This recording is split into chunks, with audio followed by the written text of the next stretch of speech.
Hey everybody.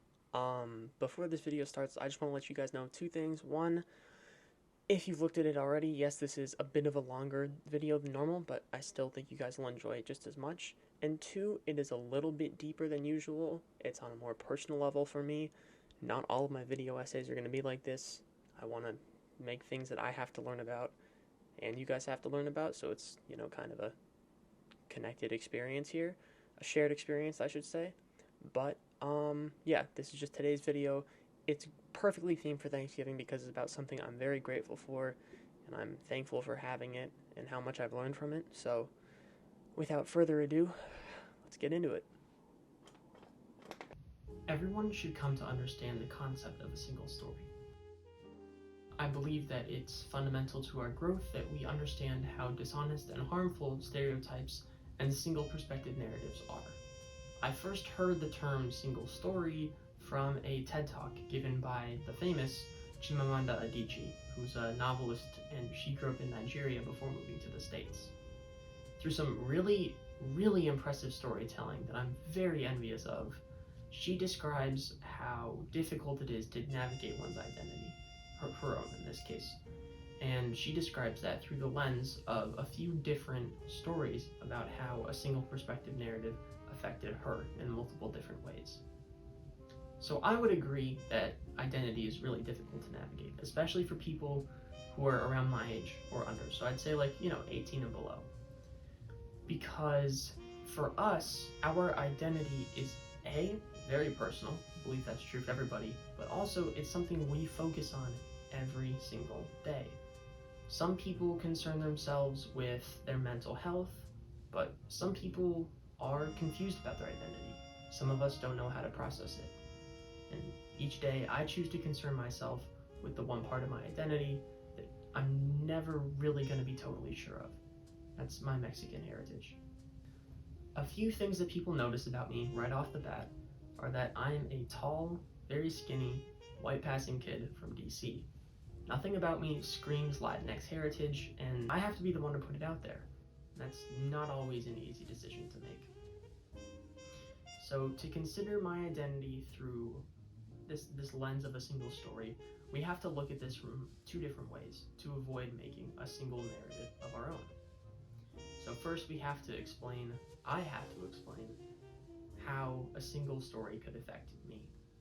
Growing up, I heard a lot of different stereotypes and generalizations and stories about Latinx people. So it could have been comments or generalizations about labor crews from across the street, or it could have been an oversimplification of Dia de los Muertos to a Mexican Halloween. So whether it was in public, in the media, or in school, something always felt off about that kind of stuff, especially for me. I always had trouble at a young age understanding why people were treated differently based upon any amount of bias or prejudice, because as I was shown more and more the difference is between me and stereotypical Latinos, I just took that narrative and ran with it. I didn't consider myself Mexican enough for a very long time, and sometimes I still question it. That's a fault of both larger systems and the people around me, as well as myself, because I still can't believe why I take such a short-sighted narrative and think it can be the only answer to all of my questions. So now we have to look at how a single story affected other people's views of me. So it took a new structure in life, it took a new school, essentially, for me to see how important it was that I tell my story and my perspective of how I see the world from the lens of a Mexican white boy, basically. So in middle school, I became a little bit less reluctant to tell people I was Mexican, and obviously the conversation would come up, but if it was one-on-one, I needed to build up trust in the relationship. And it only came into question a few times, and it was situations I was usually prepared for, whether it was people asking me why I didn't look like I was Mexican, why I didn't speak like I was Mexican, why I didn't speak Spanish very well, or even at all. I was so uncomfortable. I had a horrible time speaking Spanish, and I still struggle a lot. But for me, it was about talking to another Latinx classmate in Spanish, and kind of proving myself and my authenticity, right? So the single stories that these kids had heard, the same ones I heard, it had just shaped us differently, right?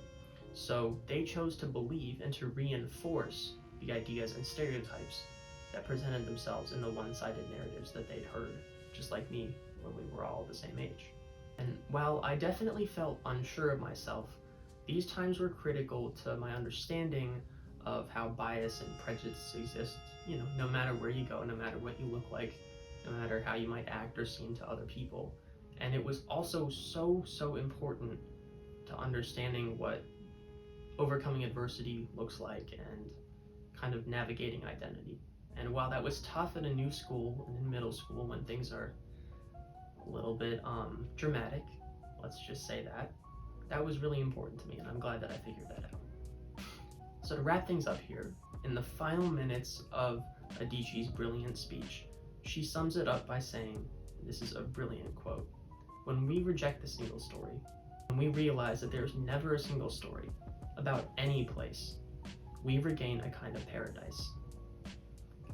I can confidently say that when I finally embraced this part of my identity for what it was, and when I confronted the short-sighted single story that had single-handedly corrupted my self-image and corrupted who I thought I was in heaven, and I was in that kind of paradise. I'm Theo Braddock, thanks so much for watching, and I'll catch you in the next one.